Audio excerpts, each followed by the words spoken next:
একটু ভাবলি না ভাইয়ের কথা? তোমার যদি আমার লগে যাওয়ার হয় তাহলে তুমি এক্ষণ আমার লগে যাইবা। এই বেয়াদব পোলা আরোহী, ওই পোলা কিন্তু ভালো না। ভালো নাকি খারাপ এটা আমি নিজে বুঝে নেবো। তোর এত বড় সাহস!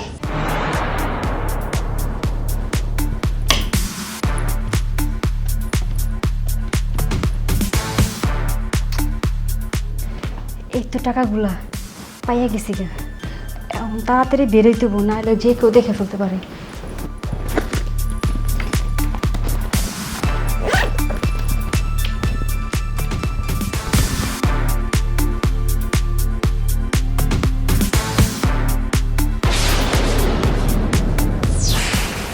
চলো।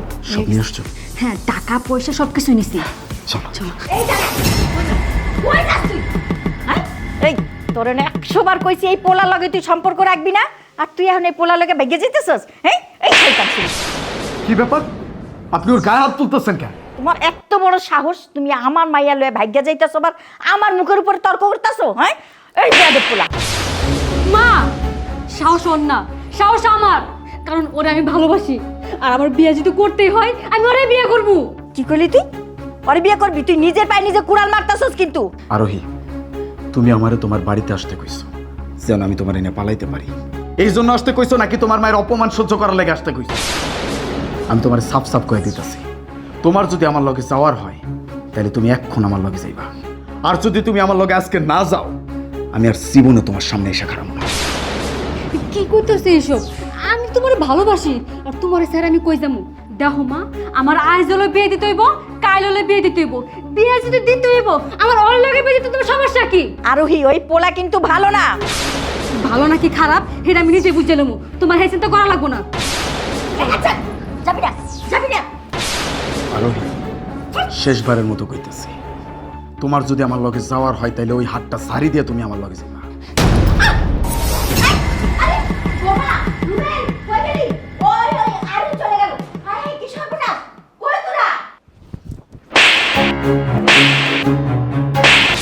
তোর এত বড় সাহস! হ্যাঁ, আবার আইসোস আমার বাড়িতে ফিরা? হ্যাঁ, কি জন্য আইসোস? কি জন্য আইসোস? ওই মুখটা দেখানোর জন্য? তোর ওই মুখটা আর দেখতে চাই না, আমি দেখতে চাই না। তুই আমার বোন না, তুই বোন নামে কলঙ্ক। ছোটবেলা থেকে তোরে কোলে পিঠে করে মানুষ করলো এই ভাই, আর সেই ভাই রে বুইলা তুই চলে গেলি আরেকটা পোলার হাত ধইরা। তুই কেমন করে পারলি? একটু ভাবলি না ভাইয়ের কথা? ভাবলি না ভাবির কথা? এই সংসারের মায়া ভালোবাসা ছাইরা সব চলে গেলি গা? আমাদের ভালোবাসার চেয়ে কি ওই ছেলের ভালোবাসা বড় হয়ে গেছে? হ্যাঁ, কি জন্য? কি জন্য তুই ওই ছেলের সাথে পালাইলি?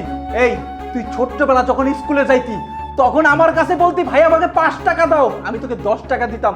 বড় হওয়ার পর যখন তুই কলেজে গেলি তখন 500 টাকা চাইতি, আমি তোকে 1000 টাকা দিতাম। সেই ভালোবাসা ভুলে গেছস? তুই যখন যেটা আবদার করছে এই ভাইয়ের কাছে, তখন সেই আবদারে আমি রাখছি।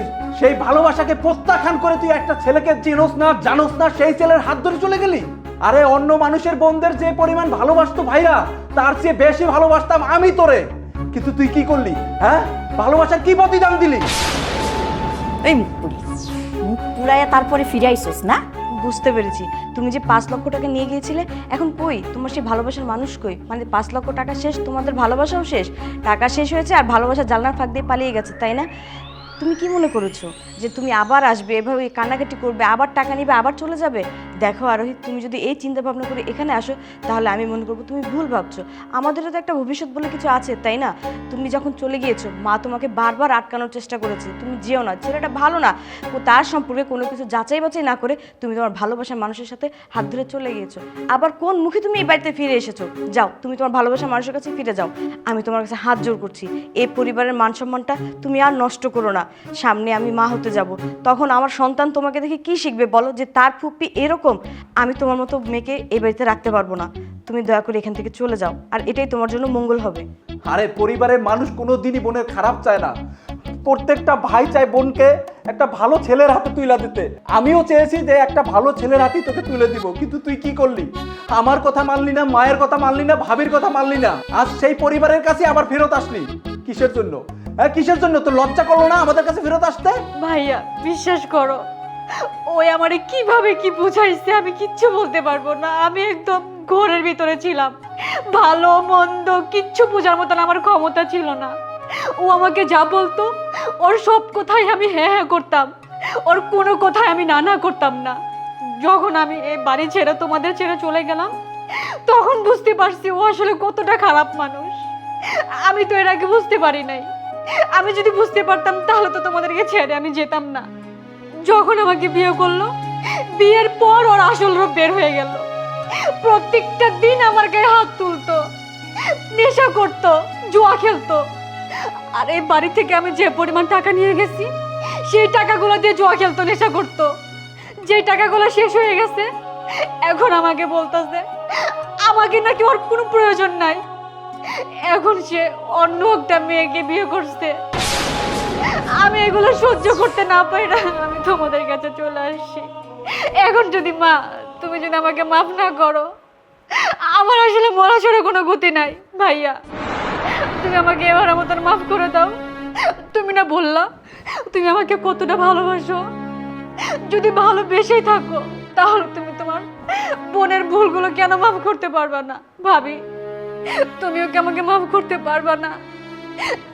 মা, ভাইয়া, ভাবি, আমি তোমাদের কথা দিতেছি, এরপর থেকে আমি এমন কোনো কাজ করব না যাতে তোমরা খুব কষ্ট পাও। বিশ্বাস করো ভাইয়া, বিশ্বাস করো ভাবি। দেখো, আরোহী ছোট মানুষ, ওর বয়সটা কম, না জেনে একটা ভুল করে ফেলেছে।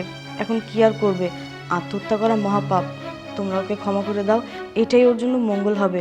আমি আশা করছি ভবিষ্যতে ও আর এরকম কিছু করবে না। বাবারে, ও যে তোর ভুল বুঝে আইসাই পড়ছে। এখন তুই ওর বড় ভাই, তুই এখন যেটা ভালো মনে করিস ওইটাই কর।